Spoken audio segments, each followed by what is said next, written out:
Good fucking morning, everybody. And it is the morning. It's fucking still dark out. It's like 6 o'clock in the morning, maybe. But first things first. I got one pinch of this motherfucker left.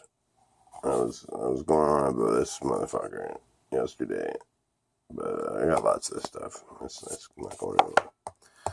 And I don't want this to dry out, so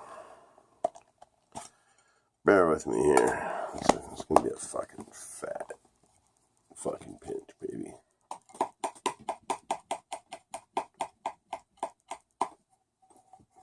Crack it, pack it, dip it, and spit it. Look at that fucking shit. Look at that fucking worm dirt, baby.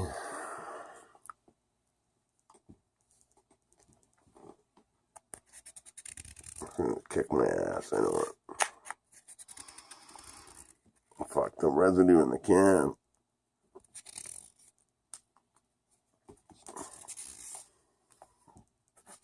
Size of a fucking pinch.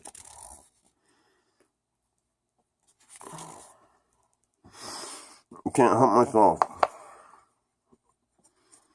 I'm adopted, Mom. I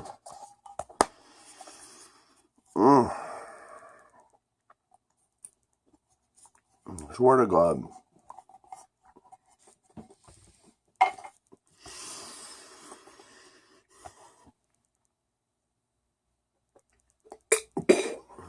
I know I do this every morning, but it's gross as hell. But if you know, you know. If you don't know, don't sweat it. But if you know, you know. Anyhow, it's fucking early, but part of the joy of being Dirty Pat Walsh is, well, not joy, is, I have a bunch of fucking shit wrong with me. And, I often wake up really early in the morning in searing pain and, from various parts of my body. Fuck, I just dip everywhere.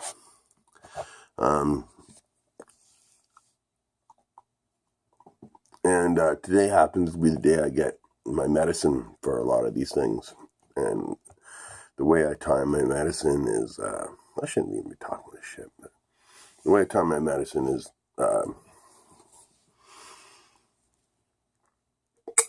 I can't get my first dose for some of this shit until the pharmacy opens at 8. And I'm used to taking my first dose of the day around 5 or 6 in the morning. So you wake up and you're like, and it's not like it's like anything serious or anything like that, but it's like your body wants the medication because you're used to taking it, And that's what got me up this morning. I'm wearing my my washed out handmade Fontanelles t-shirt. Fontanelles were a band I played in briefly. I think it makes me look slimmer. I don't know. Maybe I'm just losing weight due to my fucking poverty lifestyle. Who knows? But that's all irrelevant.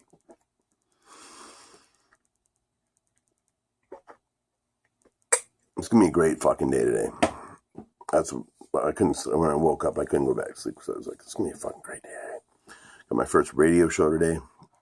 I think I've been trying to think about what I'm going to focus on for that. I think what I'm going to focus on mostly is this being 2017 and 1977, even though it's arguable, is considered by many to be like year zero for punk rock. And so many great bands are celebrating 40th anniversaries this year, like The Damned and Teenage Head, the UK Subs, X, I could go on.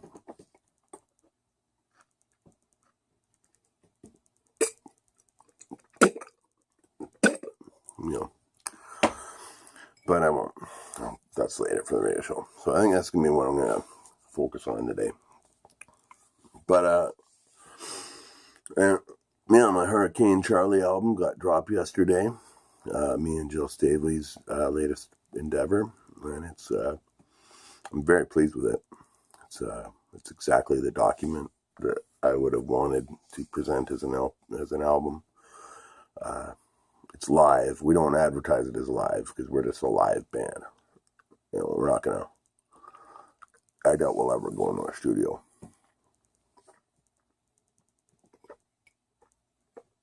That's cool too. That's how we like it. We're old. We're not gonna be rock stars.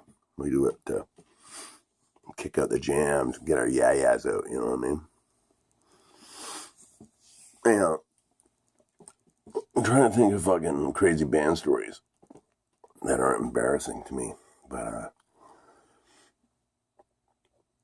one quick one that came to mind is I touched briefly before on a busking tour I did with my band, my old punk rock blues band, the Jackson Sanatorium, that I blew harp for. And we had some crazy gigs. Fucking great times. If I could have one band back, I'd be the band, baby. I'd be the band.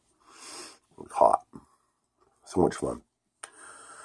And but we did a busking tour from here to New Orleans one year in it would have been 20 years ago, 1997, before Katrina hit.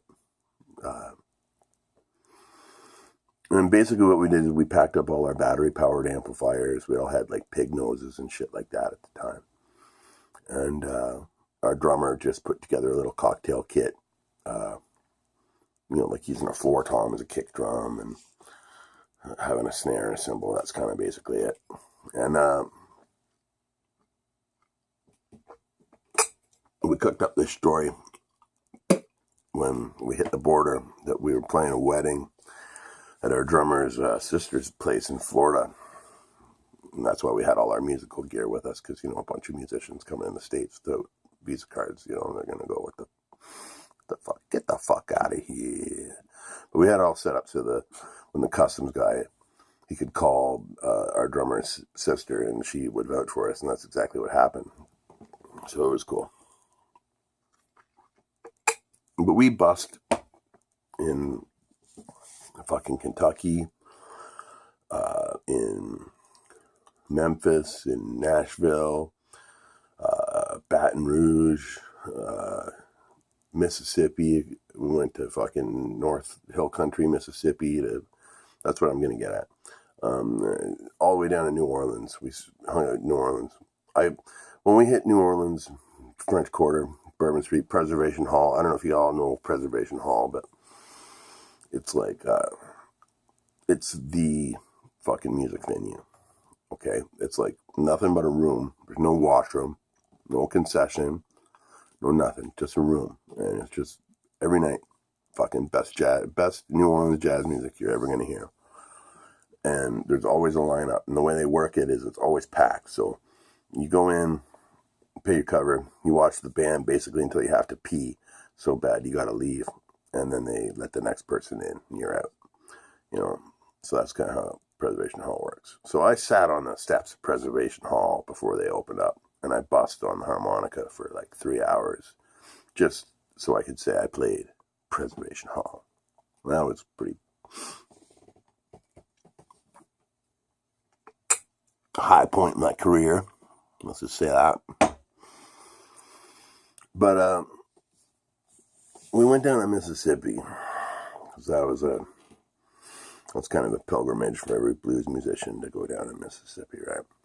And we wanted, at the time, there was a label, I guess they're probably still around, Fat Possum Records. They were archiving all the old 80-year-old blues musicians that were still kicking around in Mississippi, and before they died, and archiving their music, kind of like in a modern day Alan Lomax style, and like R.L. Burnside, Junior Kimbrough, Sidell Davis,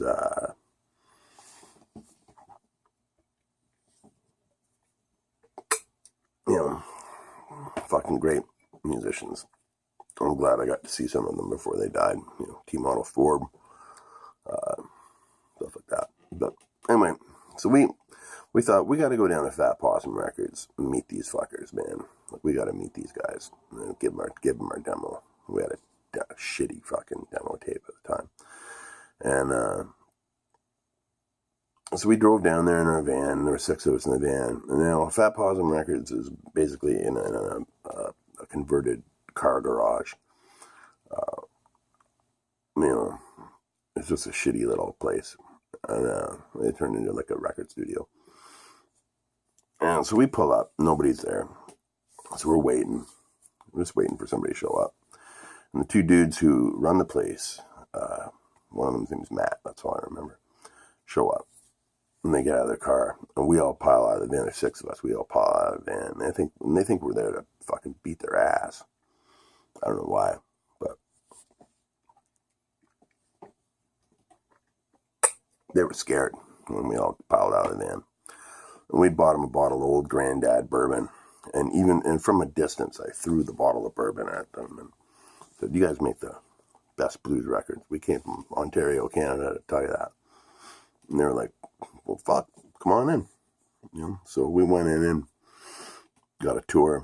We missed meeting R.L. Burnside by like 15 minutes, I think. But that was pretty fucking cool. We did some other cool shit. We bust on Beale Street in Memphis underneath the gold statue of Elvis. We had a crowd of like 50 people. We were just taking requests, old blues requests. And people yelling out songs, we'd play them. And we had a huge crowd. And then the cops came. And we were all drinking. We're all drinking a fucking hell of beers, right?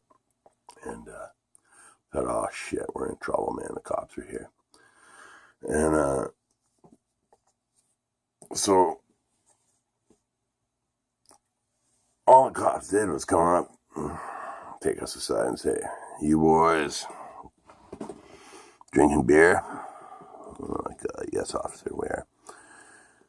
"You boys put them beers in some bags." Okay, so that was it. Put our beers in some paper bags, and we were cool.